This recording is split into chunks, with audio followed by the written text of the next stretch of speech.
Make sure your insurance doesn't come up short. Get gap cover with ALA. For more information, follow the links in the description.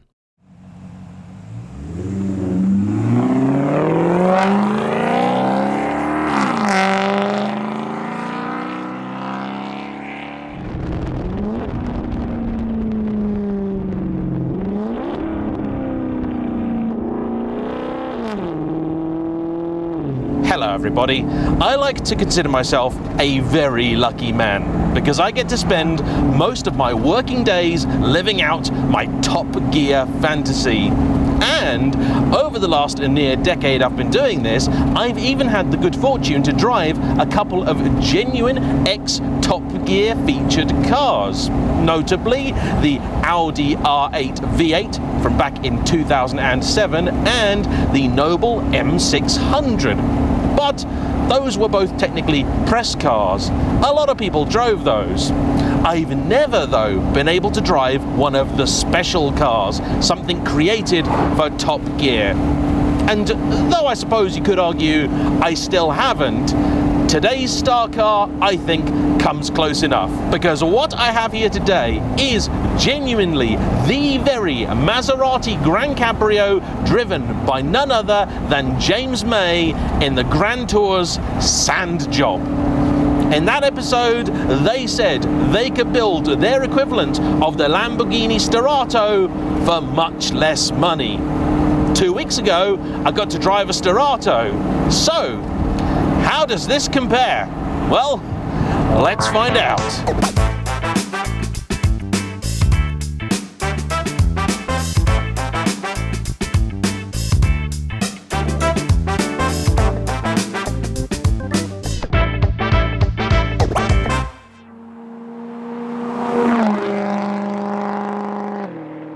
You've likely got a few questions, including where on earth did you find this car, how much did somebody pay for it, and what on earth are you doing with it? So, to help fill in a few of the blanks, let's introduce you to the lovely owner, Mark. Hi, my name's Mark. I run a company called Team Langoustine. We're Le Mans agents for the 24-hour race and the Classic. This car, unbelievably, is James May's Maserati from the Grand Tour Sand Job, and it came up on eBay when I'd had a few drinks. Bought the car in December and picked it up about a week later. Took it to some friends of mine, Luke and Steve of DNS Hamilton in Reading. They're engineers. They come to Le Mans with me as well. They work there. Good guys. And we sat down and said, right, what can we do? Is it going to be as bad as we think it is, or can we make it road legal and put it back on the road? And then it was like trying to find a purpose for the vehicle. I know what I can do. I can sticker it up with all the Le Mans stuff. Therefore, I can justify the purchase to my wife. On the ramp, there's a lot of damage. It's a full Paris-Dakar professional suspension, even to the point where all the drive shafts have been fabricated, the arms are being fabricated. It's completely bespoke for the vehicle. They spent a lot of money on it for the production because these vehicles went through hell in Africa. The damage to it was one of the remote reservoirs, the stainless steel braided hose had become adrift. I think when they used it in the crossing the river seam, they ratcheted the vehicles down and I think it got broken. So one of the shocks was definitely gone, but a big long travel Paris-Dakar suspension made by a company in Exeter. The whole vehicle was built by a company called Rally Raid in Yorkshire. I managed to contact them. They're obviously very busy, but they were able to give me a bit of help and advice to source the supply of the suspension. And we just took it all apart. The intention was not to change the look of the vehicle from the outside, but actually to make it mechanically safe and correct. So everything underneath was taken off. There's a steel cage that runs front to back. There's aluminium stone guards. The side and rear ones were left in Africa. They were taken off for the river scene. I think they were too heavy. The front one stayed on. And we took all the steelwork off. That's been just rubbed down and painted Hammerite just to protect it, because TV produced vehicles are not really built with longevity in mind. They're for a purpose.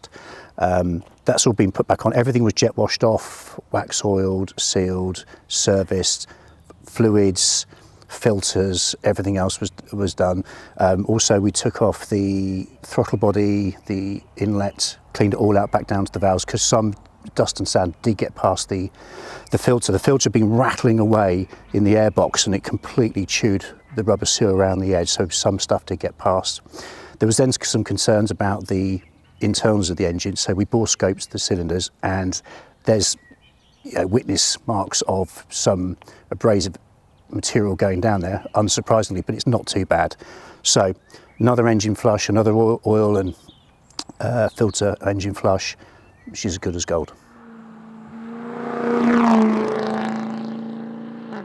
On then to the tricky question of price. In the episode, they said that James May paid £26,000 for this car. However, there are several conflicting rumours as to how much was then spent on making the car into what you see and hear today. I'm very sorry, but there are no back boxes on the car anymore, so it makes a racket no matter whether I try or don't.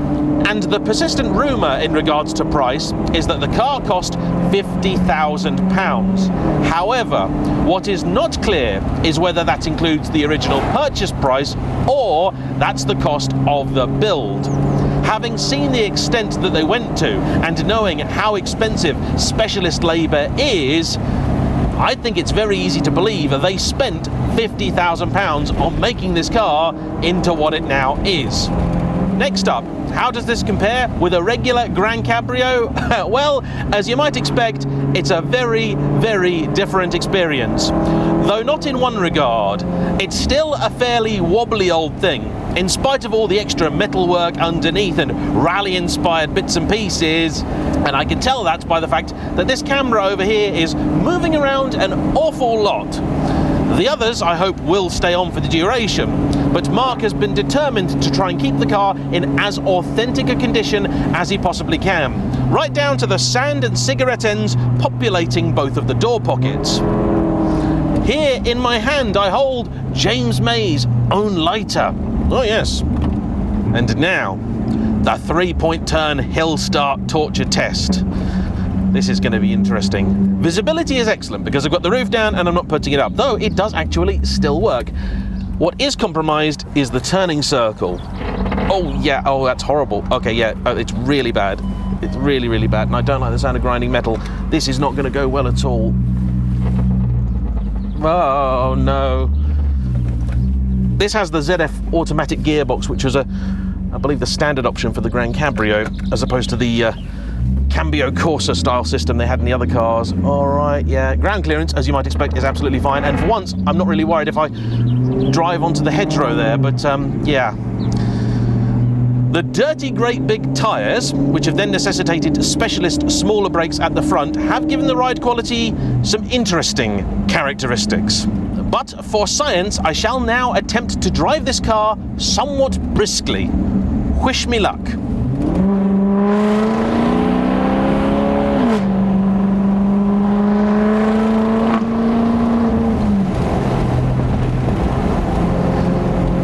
Okay, it's terrifying, absolutely terrifying. Mark warned me about this. He said, look, what you're about to get into is not a Maserati anymore. This is now a Defender with a Maserati engine in it. And he's right. Even getting to the national speed limit is a treacherous affair. The car moves around under you quite a bit. To try and attempt to drive this any distance is a work of some commitment. And Mark is a committed man. I'm so sorry. In case you were wondering what all the Team Langoustine stickers are all about, well, that's him and his business. And I'll hand you back to him to tell you a little bit more about it.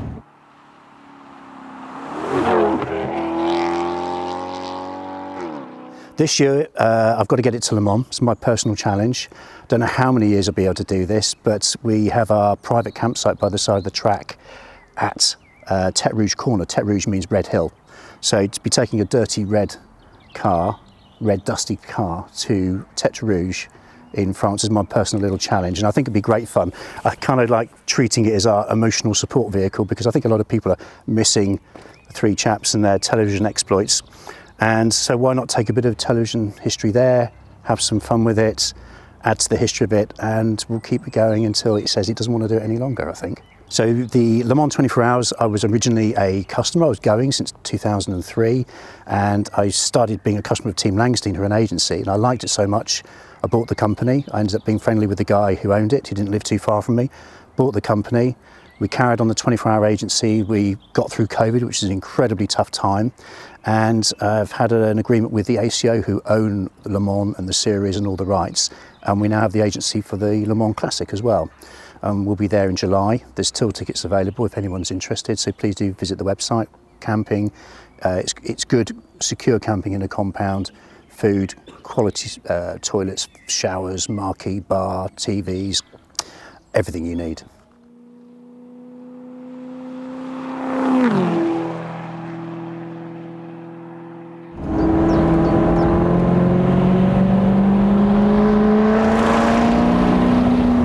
Now, I actually planned to go to Le Mans with Mark a few years ago, but unfortunately it was the year when not really much happened at all. You can get back over there, you. I'm so sorry, this is, classic Maserati convertibles. They're all useless. Oh, where are you going now? Now, the big race itself, maybe one day I'll get to, but late last year, Mark got in touch and said, hey, James, we're now going to the Classic. Do you fancy coming? And I thought, yeah, I'd love to. So I'm going to be going. I hope to be able to take the 550 or something else classic appropriate. And if you've been thinking about coming, well, this is your excuse to do it. Because not only will I be there, this probably will as well.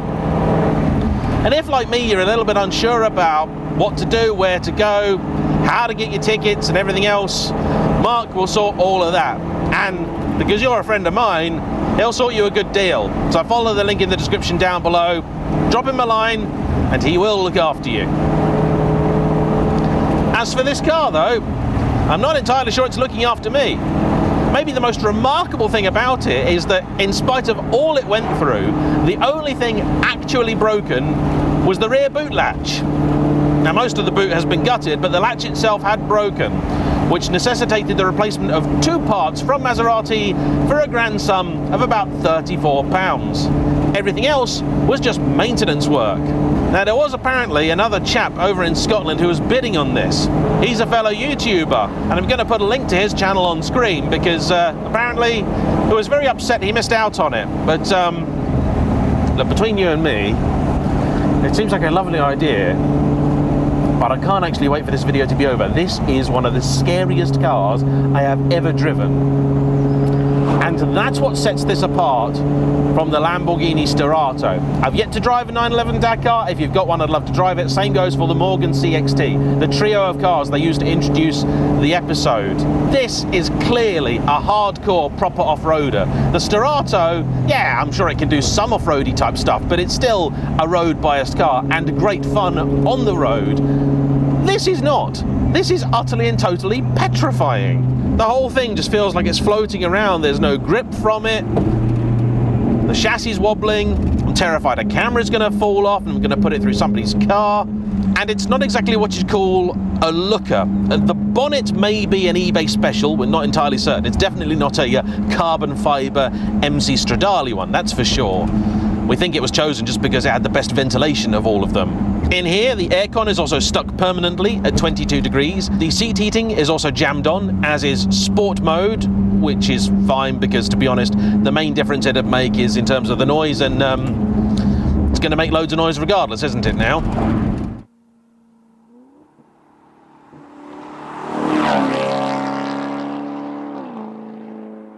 It is, though, just about the best sounding car ever, isn't it?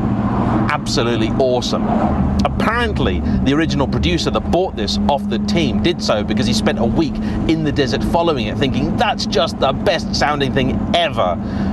Then when he got back, reality hit, and he realized that, yeah, that's a lot of racket, but more importantly, to get this thing road legal was not the work of a few moments.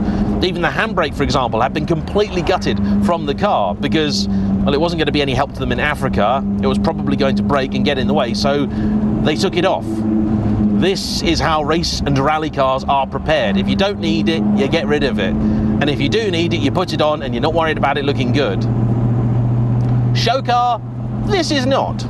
It did give me a few error messages earlier, but many of them have gone away. Some of them won't, like the suspension, because it's now got the full Paris-Dakar spec stuff on it, and the adaptive headlights have a warning as well, because those work based on the suspension, which is now no longer standard.